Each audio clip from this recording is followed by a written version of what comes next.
Hey friends, Barefoot Ken here again with another jump rope related video. Before we get started, I want to thank you guys for checking out that podcast episode I was on with Jump Rope Veteran. That was a really good time. If you haven't had a chance to check that out, I'll put a link in the description for you so you can check that out. But in this video, I wanted to address something that I've seen a lot crop up in videos where people are, they'll post their jump roping online so that people can offer their criticism, their constructive criticism of their technique and see where they can improve. I always approve of that. I did it a whole lot myself back in the day, and that's how I've gotten the technique that I have right now, that I'm still perfecting. I'm by no means perfect or anything like that, but it definitely is very helpful when you get input from other people. But one of the biggest things I see right now is people with really tight wrists when it comes to jumping, and this causes them to use their arms a whole lot. Whenever you do that, it puts too much strain on your arms. It makes you bring your arms out too far, and it's just really inefficient. What you would like to keep in mind, what I think you should keep in mind whenever you're doing this, is to treat your wrist movement. First off, your wrist movement is going to be about 90% of the actual activity. If your arm is in place with possibly the broom technique, you can check that out in another video. But your wrist is going to be doing 90% of the work, and think of it like you're stirring a pot on the stove of stew.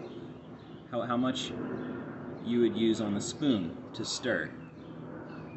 Keep that in mind whenever you're doing that. So I'll do a little bit of demonstration. Real easy stirring. Check out my form whenever I do this, how little my arms are actually moving and how it's mostly wrist, just flicking the rope around me.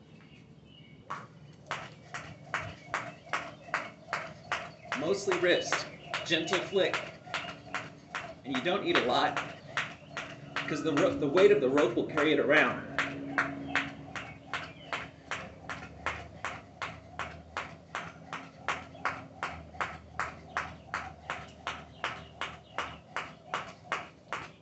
Just a real gentle flick.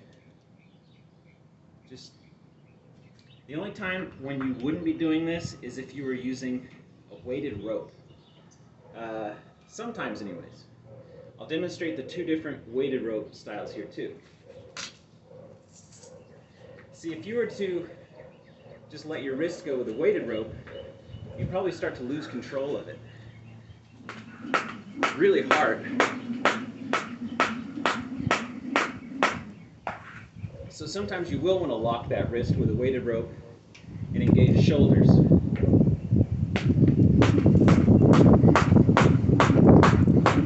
Then it's from the elbows as well.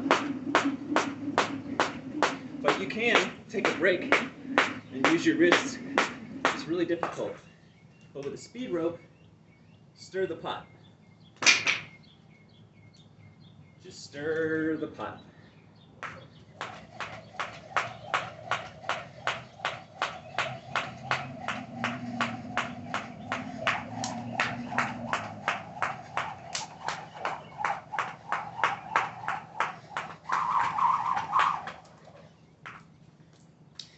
I hope that helps.